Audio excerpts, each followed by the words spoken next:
자, 이 정권이 올해 경제의 변수를 한국 내부에 뭔가 구조개혁을 통해서 개선시키거나 정책적인 변화를 도모하기보다는 외부적으로 중국의 리오프닝이 이제 효과가 지연되고 있지만 나타날 거다 기대했습니다. 그런데 약 한 달 전부터 중국에서 부동산 금융위기 조짐이 슬슬 나오더니만 이제 최근 들어서 거의 기정사실화되면서 상저하고의 기본적 조건인 이 필요 조건인 중국의 리오프닝이 물 건너 가버렸어요. 그러니까 상저하고가 오래 물 건너 갔고 중국의 리오프닝 효과가 아니라 아예 중국의 지금 저 붕괴 효과가 아직도 한국이 중국하고 얽혀 있는 게 20%가 넘잖아요. 자, 그런 상황에서 지금 한국의 경제의 지금 지속적 위기 요인으로 지금 중국이 등장했습니다. 그러니까 한 달 전에는 없던 게 근 한 달 만에, 뭐 짧게 보면 한 보름 만에 이게 나타났죠. 그래서 총선까지 8개월이 남았는데 과연 이 정권이 총선 전에 이 한국의 외부 충격발 변수가, 경제 변수가 터지는 것, 그것을 관리할 능력이 있는가라는 부분에 대해서 저는 좀 의문을 가지고 있어요. 그래서 오히려 총선 전에 경제 붕괴가 가시화되고 있다 봅니다. 8개월이면 굉장히 긴 시간인데 앞으로 8개월 뒤에 중국 경제가 어떻게 될지, 자꾸 미국 경제가 탄탄한 성장을 하고 있다는 저 구라에만 쏟고 있는 것 같은데 최근에 미국의 국채 금리나 모기지론 금리가 예사롭지 않다는 거예요. 미국의 지금 은행 강등도 예사롭지 않고 미국발 금융위기가 발생할 가능성이 굉장히 높아지고 있다고 저는 보고 있습니다. 근데 이런 거는 전혀 생각하지 않죠. 언론에서 위기다 하기 전에는 위기를 갖다가 전혀 실감하지 않습니다. 위기가 아닌 거죠.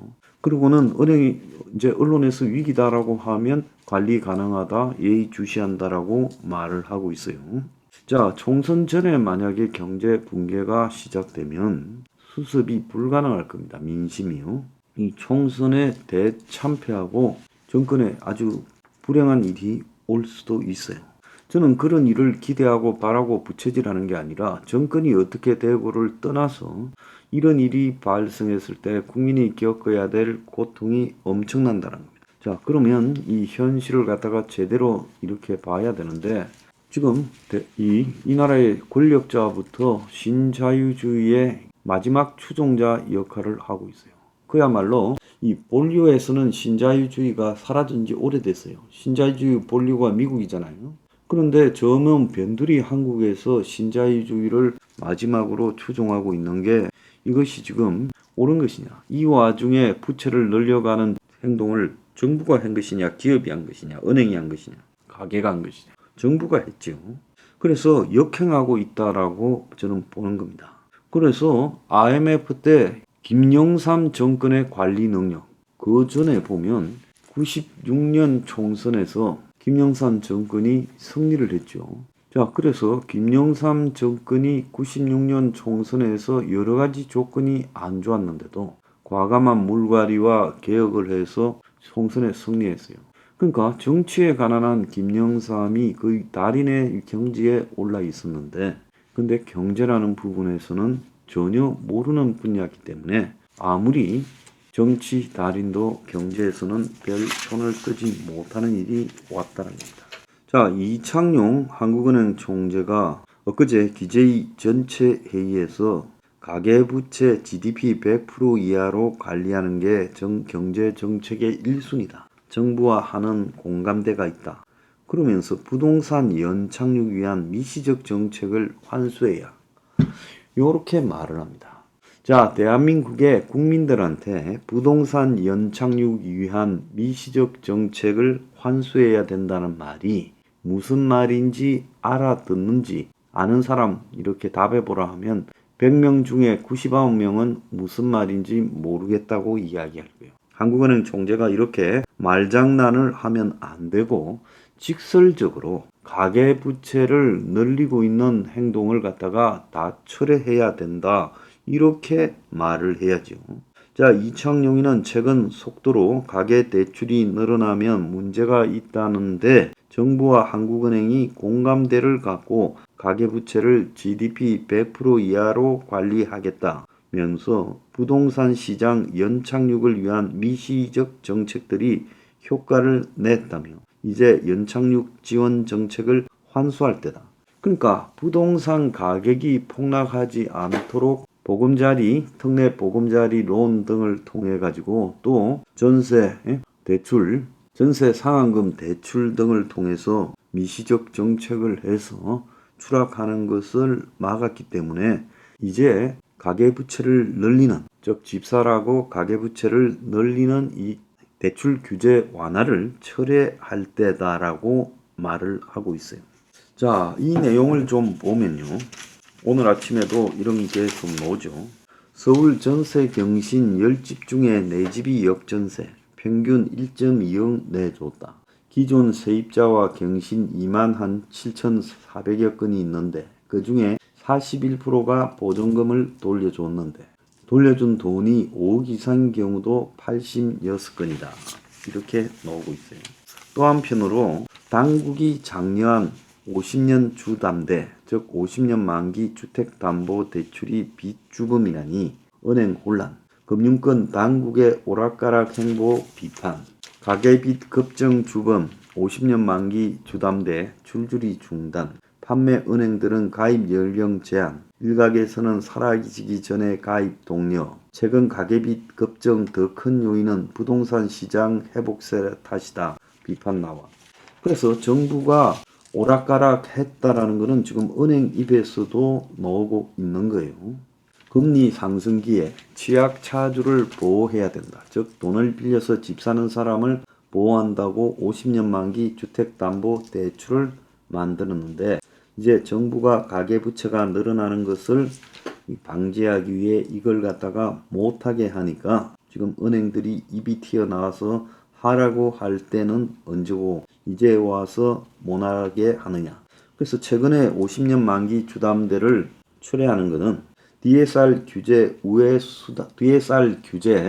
우회 수단이다. 그러니까 정부가 이 DSR 가지고 지금 대출을 갖다가 제한하는데 그걸 이 50년 만기로 우회 돌파하고 있다는 거예요. 그래서 정부가 이걸 이제서 타이트하게 쪼아야 된다. 이것 때문에 가계부채가 늘어나고 있다. 이렇게 말하는데 이런 50년 초단기 주담대는 금융당국이 고금리 시기 대출자들의 부담을 줄이기 위해서 권장해서 나온 상품이라는 거예요. 금융당국은 금리 인상기에 취약차주의 월 상환액을 줄여주겠다. 2021년 2월 40년 만기가 도입됐고 윤 정권 들어서서 지난 6월 50년 만기 주담대 상품 출시도 승인할 거라. 그래서 이 정부가 은행의 대출 상품 조건을 보고 승인해줘야 은행이 팔 수 있는 거지 그냥 막 파는 거 아니라는 거예요. 그 결과 올해 수협은행을 시작으로 지난달 초에 시중은행까지 50년 만기 주담대 상품을 막 도입했다가 전체적으로 가계부채가 늘어나니 이제 와가지고 은행만 밀어붙이고 있다. 그래서 이제 소비자들은 이걸 받으러 갔다가 지금 안 된다는 이야기를 듣고 온다는 겁니다. 한국은행 총재가 부동산 대출을 갖다가 이렇게 완화하는 걸 철회하겠다라는 이런 말을 대놓고 못하고 부동산 연착륙 미시정책 환수라고 말을 하고 자빠졌어요. 이게 말이 되는 겁니까? 그래서 2달 동안 가계부채가 늘어났다. 그 기조가 계속되면 문제가 된다. 그래서 이제 와가지고 제가 이제 수도 없이 주장한 것처럼 미시적 거시적 정책으로 이제 이걸 갖다가 못하게 하겠다. 이거예요. 그 중에 미시적 정책이 대출을 갖다가 완화하는 것을 못하게 하겠다는 겁니다. 자, 이 착륙이는 지난해 10월 부동산이 경착륙에서 금융시장에 미국 실리콘밸리 뱅크 같은 사태가 일어날까봐 은행 부도가 날까봐 걱정했고 자, 이거 실토하는 거 이제서 은행 부도 사태가 생길까봐 걱정해서 정부가 미시정책, 즉 대출 규제 완화를 했고 그래서 지금 이 실리콘밸리 뱅크처럼 은행 부도가 나는 것을 막았다. 그래서 부동산이 연착륙으로 가고 있다. 이렇게 말을 합니다. 부동산이 안 좋은 상황에서 제일 어려움을 겪는 사람은 취약계층이기 때문에 금융위원회 금감원이 미시적 정책, 부동산 완화를 했다. 대출 완화를 했다. 대출 완화 정책으로 부동산이 안 떨어지겠다라는 심리가 생겨서 금융 안정에 기여했지만 대출이 확 늘어났다. 그래서 이제 대출을 규제하겠다. 그리고 이제 그 시적 정책으로 한국은행이 유동성이로 인해 가계부채가 늘어나지 않도록 통화 긴축 정책을 통한 부채 관리를 하겠다. 자, 그 시적으로는 통화를 긴축하고 미수적으로는 대출 완화를 갖다가 다시 이제 대출을 조이겠다. 자, 요렇게 말을 하고 있습니다. 자, 그런데 한국은행장은 어디 달나라 사람입니까? 말을 왜 이렇게 꼬고 있습니까? 자, 궁극적으로 지금 부동산 폭락 위기를 모면했다고 생각해요. 앞으로 내려갈 길이 이제 태산이고 이제 시작인데 지금까지 내려가는 걸 막았으면 그것이 성공했다고 생각합니까? 차라리 일찌감치 터지는 게 낫지 않았을까요? 총선 임박에서 터지면 어떻게 할 겁니까? 참 한심한 자들이 아닐 수 없습니다.